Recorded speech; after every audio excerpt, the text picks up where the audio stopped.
मेरा नाम मुकेश खन्ना है और मैं यहाँ पर आ रहा हूँ डॉक्टर विशाखा बोगरा जी के यहाँ। और मेरा ये आई थिंक 4th विजिट है और मुझे बहुत प्रॉब्लम थी खांसी वगैरह की और मेरा 90% इम्प्रूवमेंट है अभी।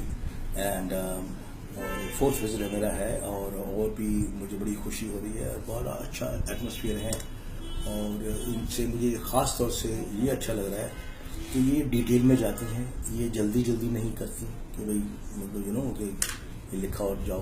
तो ये आपसे डिटेल में क्वेश्चन पूछते हैं, फिर आप डिटेल में आंसर देते हो।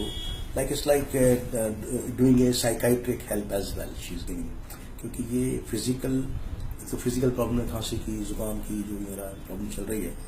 और पर आई थिंक वो जो मैं समझ रहा हूँ ये कह रहे हैं कि उसमें कुछ इमोशनल भी मतलब हो सकता है, रीजंस हों, मेंटल इमोशनल हमारी जो स्टेट होती है, तो वो बहुत डिटेल में इनसे बात करती हैं और मैं बहुत इनसे प्रभावित हूँ, खुश हूँ। और मैंने एक दो बंदों को रिकमेंड भी किया है इनके कार्ड में ले गया था यहाँ से और मैं बड़े पूरे दिल से ये कार्ड दे रहा हूँ कि जाओ वहाँ पर जाओ।